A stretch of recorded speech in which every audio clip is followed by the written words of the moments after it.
Bueno, hace una semana justamente la nueva jefa de gobierno, Clara Brugada, presentó su propuesta de gobierno, sus planes para realizar en estos 6 años y hizo énfasis también en los proyectos de movilidad que prevé que la Ciudad de México se desarrollen. Así que invitamos a 3 personas expertas: Arely Carreón, fundadora de Bicitecas; Alejandra Leal, codirectora de Céntrico; y Roberto Remes, consultor en desarrollo sostenible y movilidad urbana.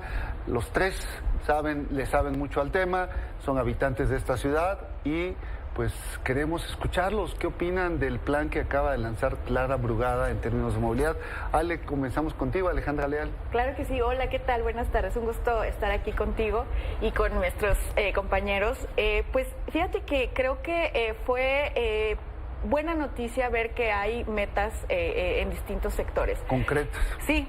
Sin embargo, sí vi ciertas omisiones, ¿no? Creo que hay un vínculo bien importante que se puede hacer entre esta agenda de sistema de cuidados y la movilidad peatonal, que sí vi que quedó corta respecto a las distintas intervenciones que se presentaron.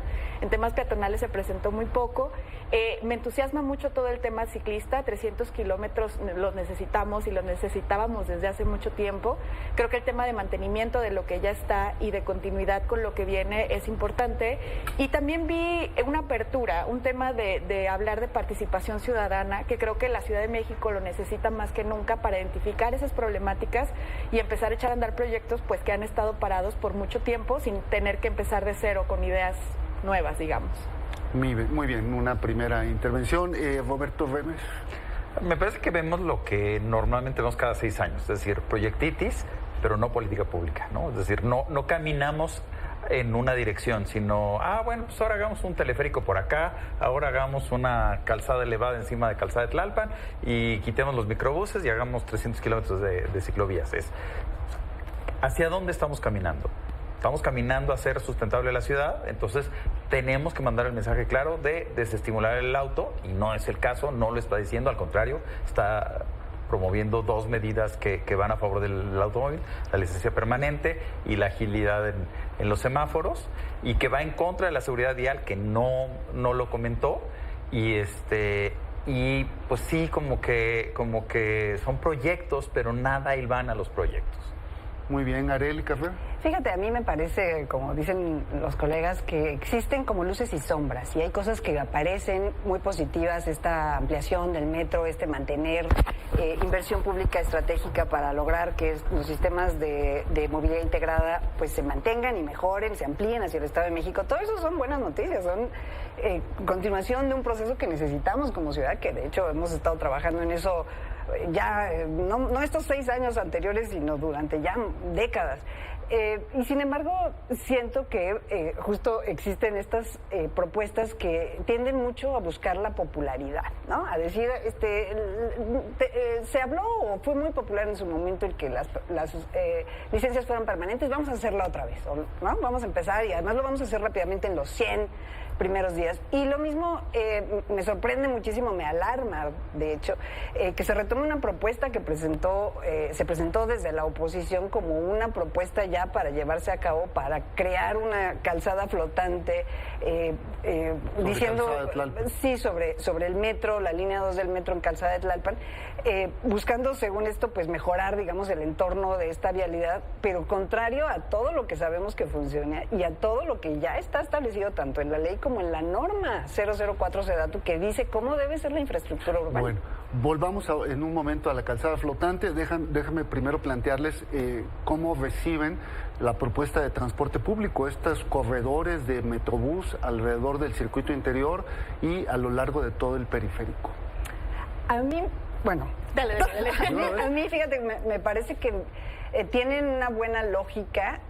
O pretenden, digamos, acelerar, disminuir, digamos, los tiempos de traslado de muchas personas, pero no responden realmente a la lógica del usuario del transporte público, porque tú como usuario del transporte público no vas a dar estas vueltas gigantescas esa es la lógica del automovilista. Tú como usuario de transporte público te bajas, compras las tortillas, vas por los niños a la escuela, subes y bajas, utilizas un transporte público para llegar y conectar a lugares. Y esos son recorridos pues totalmente diferentes a esta lógica circular de estas grandes vialidades.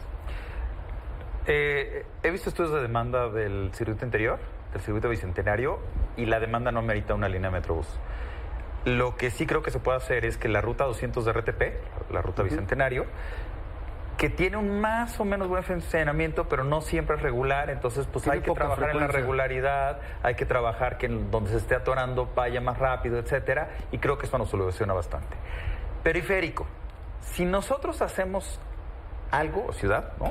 Como periférico, mínimo tiene que ser lo que hizo Guadalajara. Guadalajara hizo una reconstrucción completa del periférico. Fue calle completa, es decir, de la banqueta de un lado a la banqueta del otro. Si nada más vamos a hacer un carrilito, pues también, o sea, es no caer en el error.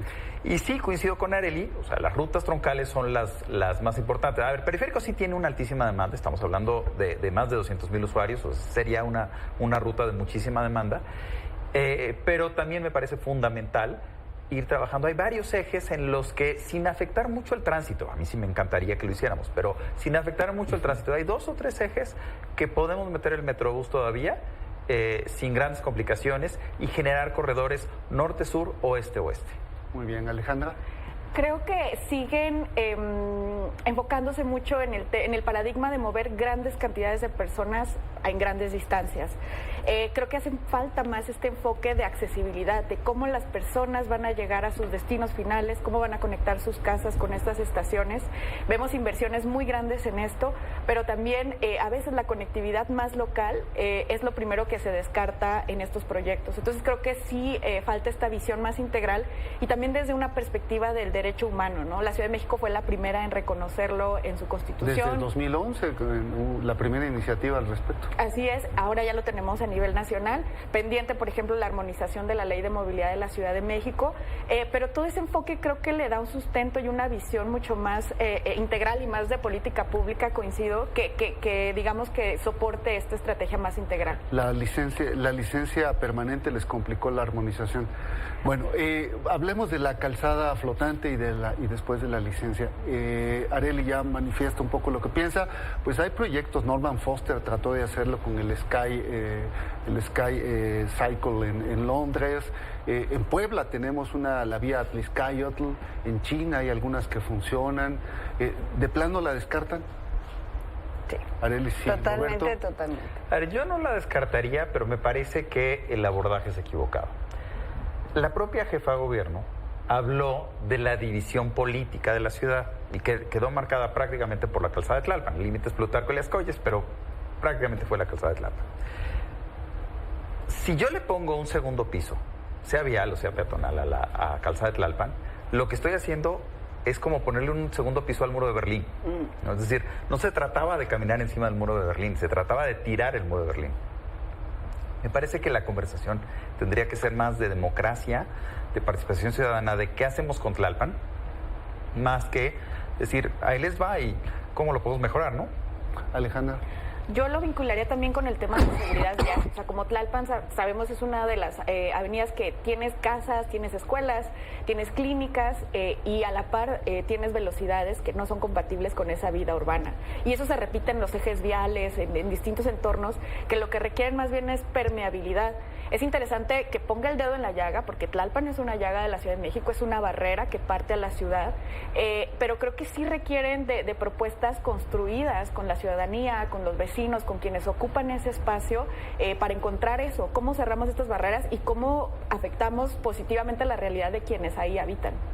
Bueno, la planeación a veces se contrapone con la ejecución, ¿no? Si se ponen a planear mucho ya no les va a dar tiempo de hacerlo, pero si no lo hacen, no sale bien. Hablemos de la licencia permanente.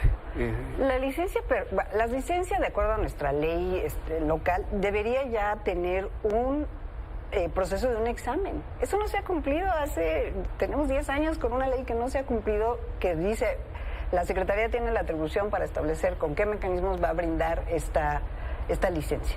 Y es una conversación que tenemos, pues llevamos varios años, este sexenio completo, de decir, a ver, ¿por qué no podemos, Ciudad de México sigue siendo una de las pocas grandes urbes con la vergüenza de vender su permiso para conducir sin realmente garantizar que las personas saben conducir, tienen las capacidades físicas para hacerlo de manera adecuada, responsable, y que además conocen el reglamento.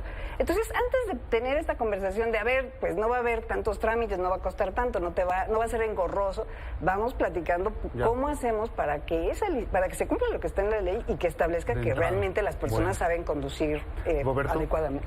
Pues creo que si tenían ganas de hacer permanente algo para el automovilista, se podría haber hecho permanente la tarjeta de circulación, que ese sí es un absurdo que tenga fecha de caducidad.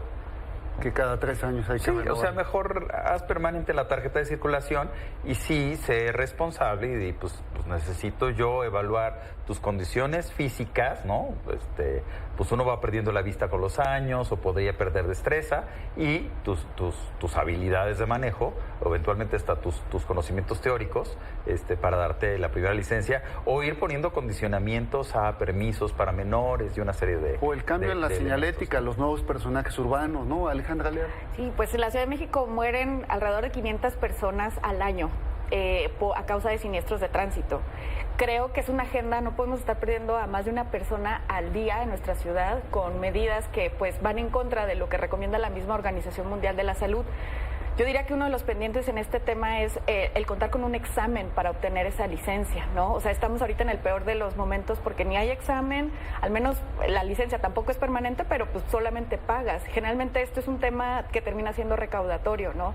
Porque no viene detrás acompañado pues de un examen. Que por ahí va un poco, ¿no? Quitar la recaudación. Y la mayoría de las personas que mueren son motociclistas. Otro tema pendiente fue la regulación para motociclistas. ¿Cómo hacemos licencias específicas para estas personas que conducen, que cada vez van en aumento? Y también cómo generamos vías en donde se controle la velocidad de todos los vehículos motorizados. 15 segundos para una conclusión o una última idea, Roberto.